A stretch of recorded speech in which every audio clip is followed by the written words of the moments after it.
Hey everyone, William John Ray back with another episode of Design and Invest.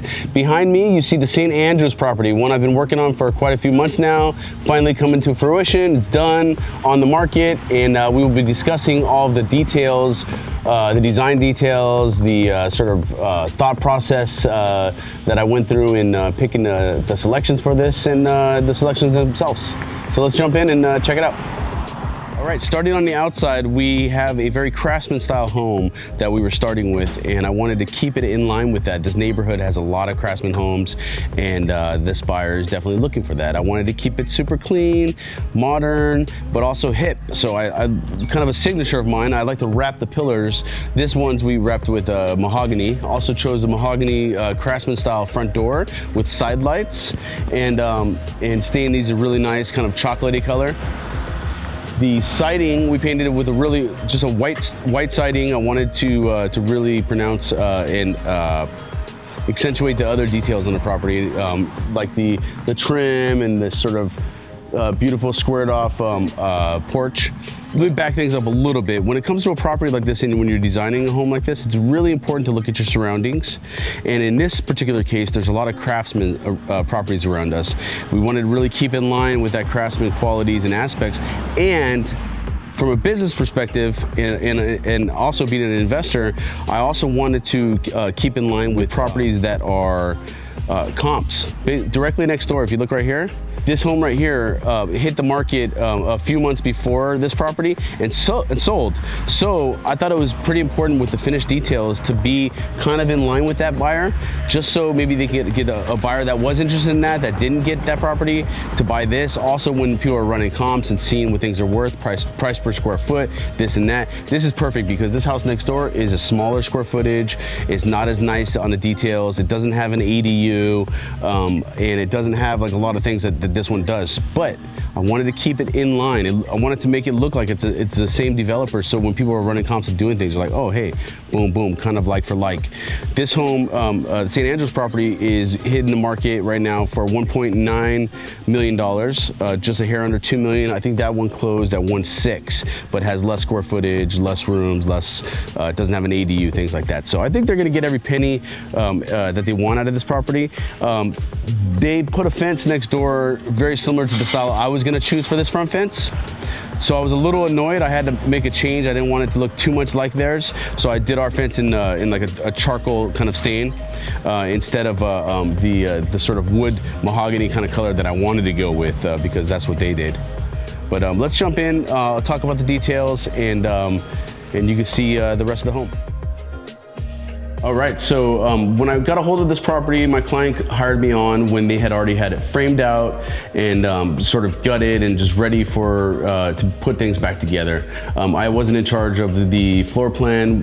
I wouldn't have really done anything much different. I mean, it's pretty beautiful. It's very open and airy, but when you get to this caliber of home, it's really important that you do the finer details and the finer, things.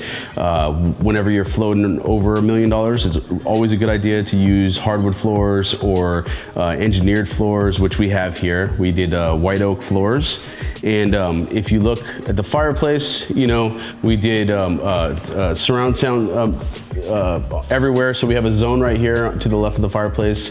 We did linear diffusers throughout for the air ducts. We have a wonderful automation system right here. This is brilliant. It is compatible with Sonos, with tons and tons of different, it's kind of like a one-stop shop. You just run your fingers, turn off the lights, turn on the lights. You could do the audio here too, the cameras. I mean, also it's an intercom, room to room, so you can talk to people and stuff. It's a really tricked out system that I've been using a lot lately. Also, we have ring.com for the alarm system that we wired all the windows, pre-wired everything. So here I believe we have four zones of speakers and channels Sonos, and we have the server rack in the closet. Let me show you that real quick. Basically the brain of the home for all of the smart home equipment. We have the Sonos receivers. We have, I mean, it is way over my head, but I have the smart home guy, Matt, from Lightwave. He's the one that hooked us up with this system. And for all the switch plates, You see we use the screwless face plates. It's just the little details that really add to that finished quality of a home this price point. And in the kitchen, we also did the security cameras around the property. So you see the monitor here. Also, you can on all the TVs, everything's wired Cat 6. So you can actually screen this if you want to switch channels on your TV. You can see the security cameras around your house at any time. Also from your phone, you can control everything in this house. It's a pretty tricked out system. Okay, so going to the back to the craftsman design, we did just square moldings. We didn't 45 cut the corners on all of the casings. We just stacked them, very craftsman style. Square baseboards. We used just shaker panel doors, single light doors. We did the engineered white oak flooring, wide plank. I like using this flooring. This is like my go-to. I've used it at so many different properties. It's a very light color. It's not too repetitive on the grains and the knots and stuff. A lot of times if things are too knotty, it just starts showing up and it's very distracting.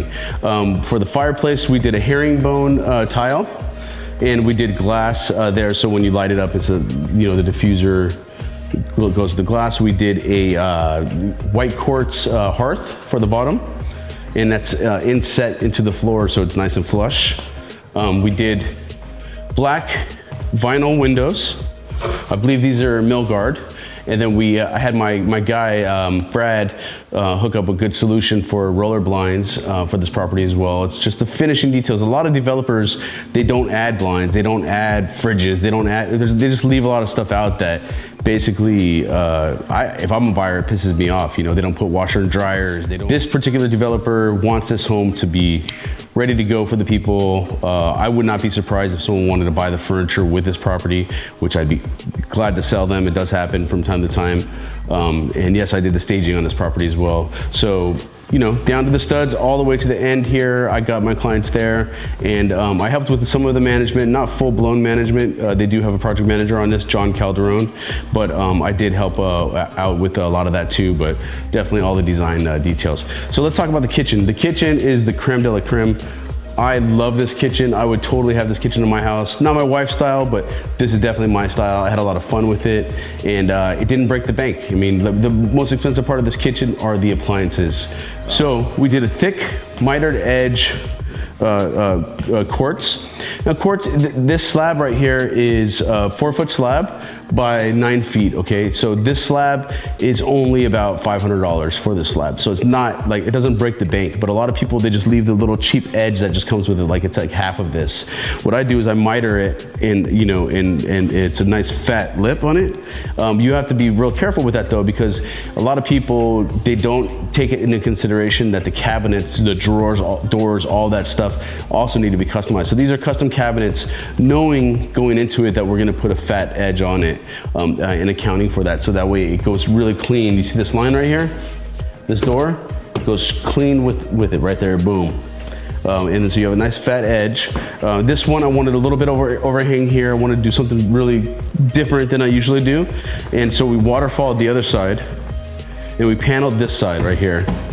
This turned out to be a happy sort of mess up. The plumber plumbed the plumbing like too far back to where the prep sink was. And so I'm like, oh God, this is gonna be a pain in the butt to fix at this point. I said, you know what, let's just do something. So I drew this up on the spot and boxed it up here and just created this really cool sort of playing with the elements. And it turned out great, and it looks like it's supposed to be that way. And it turned out nice. Under the kickboard we used a tile, a kind of geometric shaped tile underneath there, and wrapped it around the sides. So it came out really nice.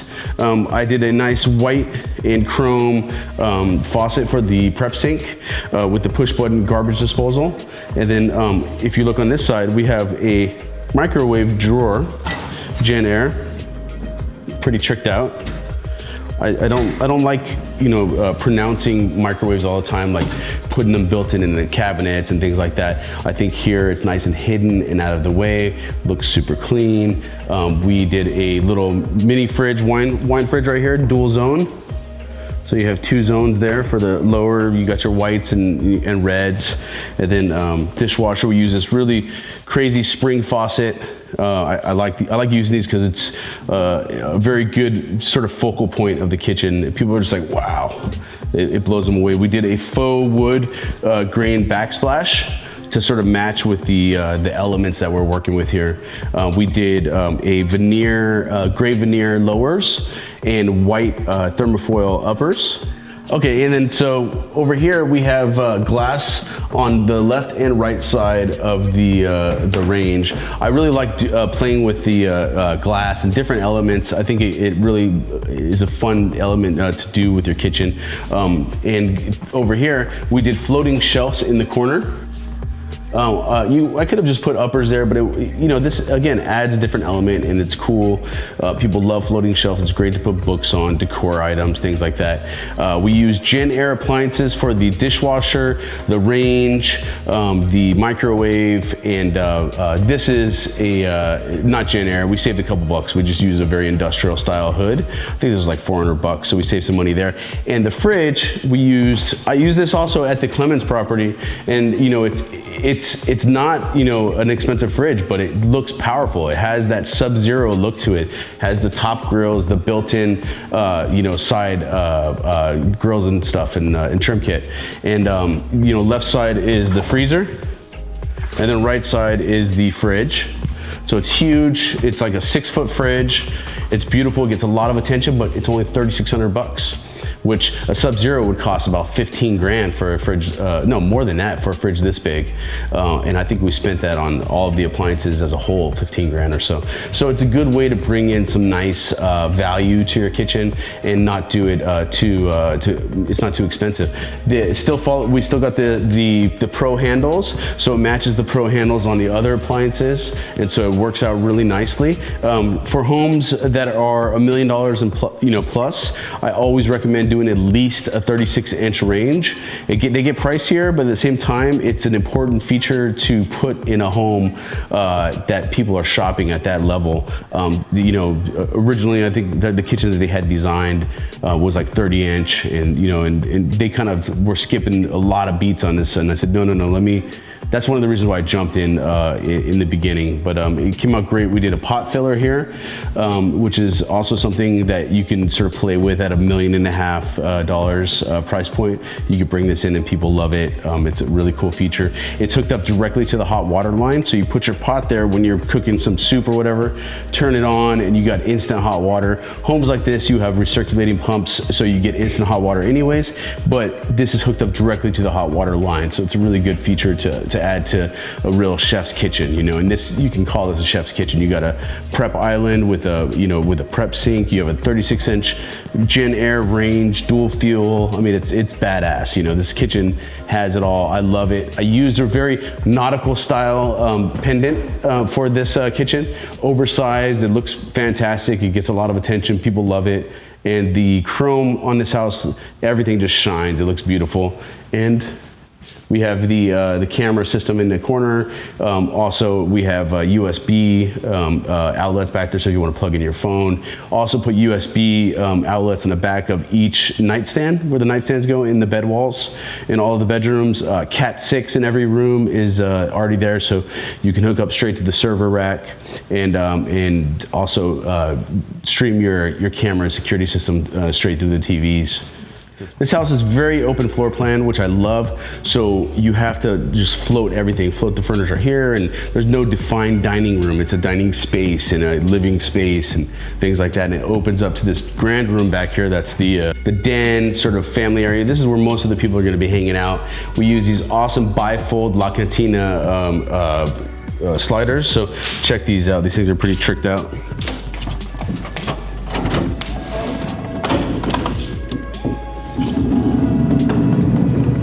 So it really creates that indoor-outdoor feeling for the house. These aren't cheap, but again, when somebody's spending $2 million on a property, this is one of those things that they tend to request. Another option that I do a lot is using pocket sliders that pocket into a wall. This is the same effect, and these are cheaper, so it's good for this price point. But once you move into like a 3 million plus category, then you kind of want to put some really tricked out pocket sliders and things like that. But this, I mean, look at this. This is beautiful. We built this badass deck back here with Trex, and you know, in this case, I wanted to go big with a deck rather than, you know, a smaller deck in a bigger backyard, because you have a front yard here. You have a lot of side property and an area like that to entertain. And so having just a sliver of grass in the back is totally fine. We have a lot of privacy here. This structure right here is the parking garage or parking for the house that's in the back. So you have this really tall wall that we just restuccoed, and it gives a nice sort of private element back here. You don't really have anybody messing with you. Okay, and then so over here across from the deck, we have a garage converted to a guest house, ADU, accessory dwelling unit. A lot of developers now are doing these ADUs because basically you're taking a single family home and turning it into a duplex, essentially, by taking advantage of the codes. The city's really pushing these through, letting you green light them because the housing crisis here in LA. And so this accommodates, you know, it's a 1-bedroom guest house. Really beautiful. We'll show you inside there. On the colors, I inverted the colors to show that it's a different sort of structure altogether. The house itself is white siding with gray trim. This is gray siding with white trim, and same black vinyl windows and sliders. Let's go check out the ADU real quick. Okay, so here's the ADU. Right here is a nice little area of their own, kind of separate from the deck in the back area. So this house would have their own little kind of patio outside here, porch area. And so I put some staging right out here to identify that. Okay, so in this house, this is a very small garage converted ADU, but very functional. You know, this is a really smart design. We don't have the appliances in yet, but you get a vision. You know, stove here, small apartment size fridge there. We use the sort of fake marble quartz countertops, white shaker cabinets, and these are laminate floors. You don't need engineered for the guest house like this. And we used a 1-ton mini split system for the AC. So we didn't, you know, you don't need a lot to get AC back here. So, but these are great little units for apartments and for little ADUs and things like this. So yeah, here's the living space. Very compact living, but I mean, this is the little guest house. This is great. This is a great value. You could throw grandma back here. You could throw the son that doesn't want to move out of the house back here. He'd probably love to live back here. And check out the bathroom in the bedroom. We just chose a simple $2 square foot tile here, 12 by 24, light gray for the shower surround and dark gray for the flooring. And it contrasts really nicely and looks very clean. We did an apron tub, nice high deep dish soaker tub. And then back here is the bedroom, small bedroom, but very functional. Okay, so here's the driveway. I like to do this a lot of times. We do cutouts. Actually, we form the concrete in these geometric shapes and either put gravel or fake grass inserts in between. Fake grass is really in right now, so it's kind of a cool look. You know, we could have just put straight concrete, but it looks very boring. Might as well make this an element and a fun feature. This area right here is a nice big area that you can throw parties in. I could have landscaped this and put some plants and stuff, but I thought it's more useful, more practical living to do a concrete back here, but giving it a little flavor. Okay, so powder rooms are really important for homes. This one is very conveniently located in this back sort of den area, just off of it. You want people to get a good impression of your home and also hit them with a little wow too, and a little fun, you know, conversation type pieces and stuff with powder rooms. So this powder room here, I chose really dramatic geometric, you know, star type pattern for the flooring. We also continued this on the kickboard and the island to give it a little pizzazz. I did a floating vanity with some rolled towels and things like that. You could put in this little area, open shelves, and a vessel sink with 2 different levels to really play with the dimensions and stuff in here. Okay, so this house has 4 bedrooms, 2.5 baths. I think they're about a bath short on this house if I had the floor plans to do differently. That's probably the only one thing that I would do is I would make one of these 3 bedrooms over here, an ensuite. But I mean, they came out great. Let's check out the bedrooms in this side area. Here's the hall bathroom.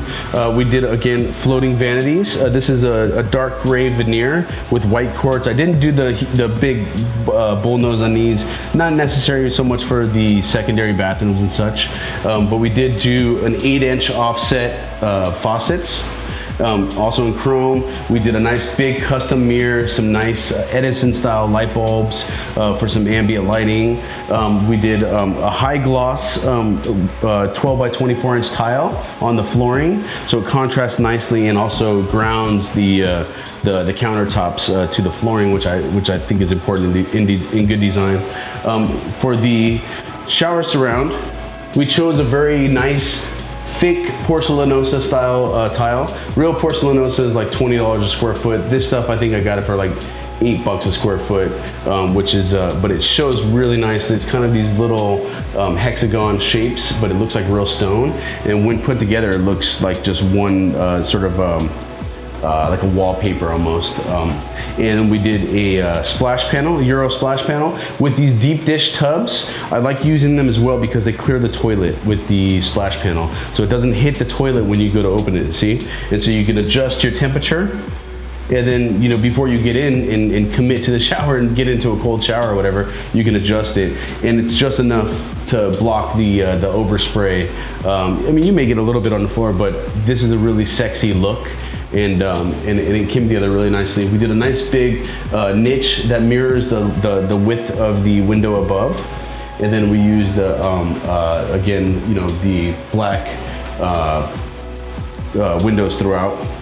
And so it contrasts really nicely. I used the Delta fixtures here for the valves. They have a nice square kind of look to them. It looks very clean and modern. And then these towel bar sets also have carry that same sort of square look to them, as well as the handles themselves. We use the same shaker sort of style doors, very craftsman-y. So you're playing with the modern craftsman. Most homes have very boring laundry rooms. This one here, I wanted to add a nice pizzazz to it. A lot of people prefer side-by-side washer and dryers. I like stackables. I think it gives you more space to play with for the rest of the home. This house here, we're including the washer and dryers. I also use a geometric style pattern for the tile on the floors. White thermofoil lowers and gray counters, because this is more of a washed room, so you want to make sure that it doesn't get too dirty and stained and stuff, bleach or what have you, or you know, will come up. These are very, very durable counters. And then we did a nice deep dish soaker sink for, you know, rinsing clothes, very utilitarian. It has like sponge racks and stuff, and soap dispenser. I offset the faucet in the corner so it's more convenient, more room to do what you need to. The cabinets that we did here, we did some hanging racks on one side. Very convenient for as you're folding clothes here, you're hanging them up, you're doing your thing. Here's the washer and dryer, stackable.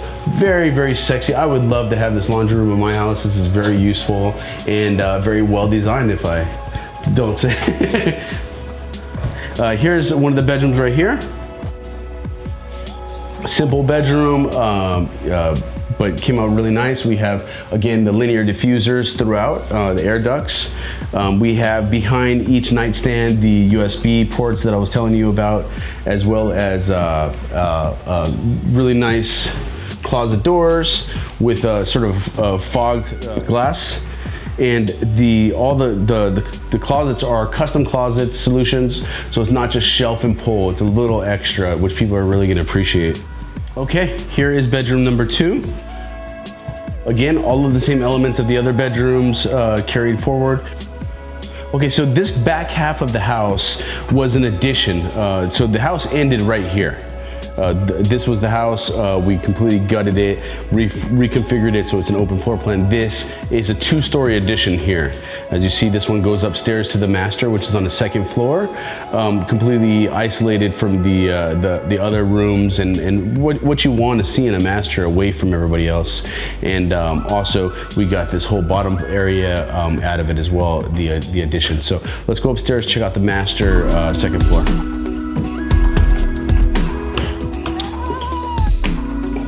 As you're going up to the master, you see this real dramatic light fixture, very mid-century modern. I like using these to really draw your eye up, and sort of when you're up here on the landing, looking at this ambient light. It doesn't give much lighting, but it does create a really nice ambiance in the Edison style bulbs. Up here, as you enter the master, you have this little landing right here, and I stage a nice sort of Eames style chair. I don't know if it's Eames, but it's a mid-century designer, and it's a great place to sit down, read a book, have a glass of wine, just relax, get away from people, and then you go into the master, which is a fantastic master.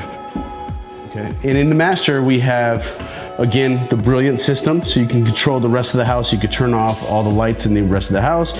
You can put on some music. You can arm your house right here from your, we also have the alarm.com relay up here, so you can arm it from here and just sort of go to bed and feel peaceful. We did the same roller shades throughout. In here we have linear diffusers, of course, recessed lights.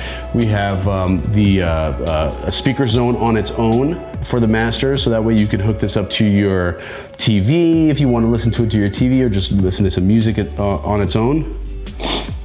Over here is the master bath. We use 24 by 24 inch square, very concrete looking tiles. I wanted to again play with these elements of refined and rough. And so it was really nicely accomplished here. And again, balancing the floors to the countertops is important in really clean design. It creates a really great balance and contrast. So you have the white cabinets, thermofoil, flat thermofoil, and then we have the soaker tub, which is a nice deep dish soaker tub. I scored on this too. I think it was like $800 or $700 tub. Not a whole lot, and snuck it in the corner there. It looks beautiful on its own. We used some really nice faucets, 8-inch offset. This one has a little bit more of a sort of circle plane with the squares and pipes. If you look at the valves for the tub filler, it matches the same sort of feel as these. And the lights, this one seems to be broken, but no big deal, we'll fix that. It carries the same sort of piping as the faucets and such. And over here you have your shower. I use this porcelanosa knockoff tile. It has like the waves that continue sort of undulating to the next one, and they intersect with each other really nicely. Again, like porcelanosa is probably like $30 for that tile. This one, I think I paid like $8 a square foot for the tile. And then we contrasted the niche with a nice gray, and we have a rain shower head, the whole shebang, and came out great. The toilet is completely out of the way behind the door. So you don't walk into a toilet. It has a niche of its own. So we could have made the shower bigger and put the toilet somewhere else, but you never want to see the toilet in a home like this. It's probably best if we had it in a room, but this is about the price point where toilet rooms start.